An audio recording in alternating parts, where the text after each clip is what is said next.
पहलगाम हमले के दूसरे दिन भारत ने इसके लिए पाकिस्तान को जिम्मेदार माना है। पीएम नरेंद्र मोदी की अध्यक्षता में हुई बैठक में पाकिस्तान को सबक सिखाने के लिए भारत ने 5 बड़े फैसले लिए। इसमें 65 साल पुरानी सिंधु जल संधि को रोका गया, अटारी चेक पोस्ट बंद कर दिया गया, वीजा बंद कर दिया गया और उच्च आयुक्तों को हटा दिया गया है।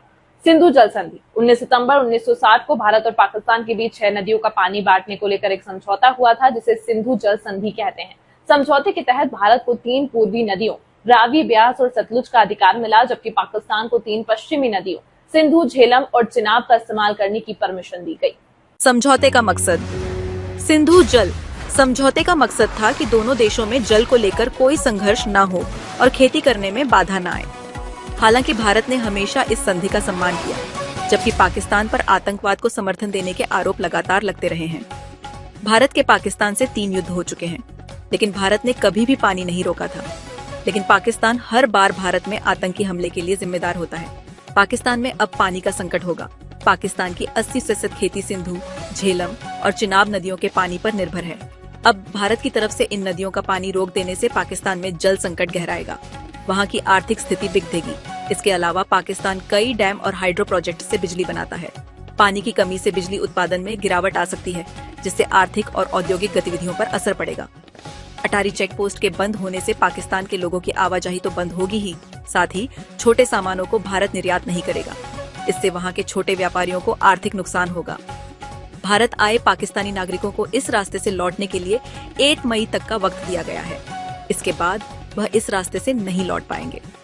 साल 2019 में जम्मू कश्मीर से धारा 370 हटाने के बाद से ही पाकिस्तान से द्विपक्षीय व्यापार बंद है। किसी तीसरे देश के माध्यम से भारत पाकिस्तान के बीच आयात निर्यात होता है। हालांकि दोनों देशों के बीच छोटे मोटे सामानों का लेन देन होता है, जैसे सेंधा नमक, चमड़े का सामान, मुल्तानी मिट्टी, तांबे का सामान, मिनरल मिल्स, ऊन और चूना है। फैसले का मकसद। पाकिस्तान के कई लोगों की रिश्तेदारी भारत में है। ऐसे में कई बार पाकिस्तानी लोग रिश्तेदार बनकर भारत आते हैं। इनके अलावा धार्मिक यात्राओं का बहाना करके भारत आते हैं और आतंकी हमलों को अंजाम देते हैं। ऐसे में वीजा सर्विस बंद होने से आतंकियों के भारत आने का रास्ता भी बंद हो जाएगा। भारत ने नई दिल्ली में स्थित पाकिस्तानी हाई कमीशन में तैनात पाकिस्तानी मिलिट्री, नेवी और एयर एडवाइजर्स को अवांछित व्यक्ति घोषित किया है। उनके पास भारत छोड़ने के लिए 1 हफ्ते का समय है। 1 मई 2025 तक पाकिस्तान के हाई कमीशन में तैनात कर्मचारियों की संख्या 55 से घटाकर 30 की जाएगी। भारत ने आजादी के बाद से अब तक दिल्ली में पाकिस्तान के दूतावास को कभी भी बंद नहीं किया है। पाकिस्तान के डिफेंस एडवाइजर्स हटाने के साथ ही भारत भी अपने मिलिट्री, नेवी और एयर एडवाइजर्स को इस्लामाबाद स्थित इंडियन हाई कमीशन से वापस बुलाएगा।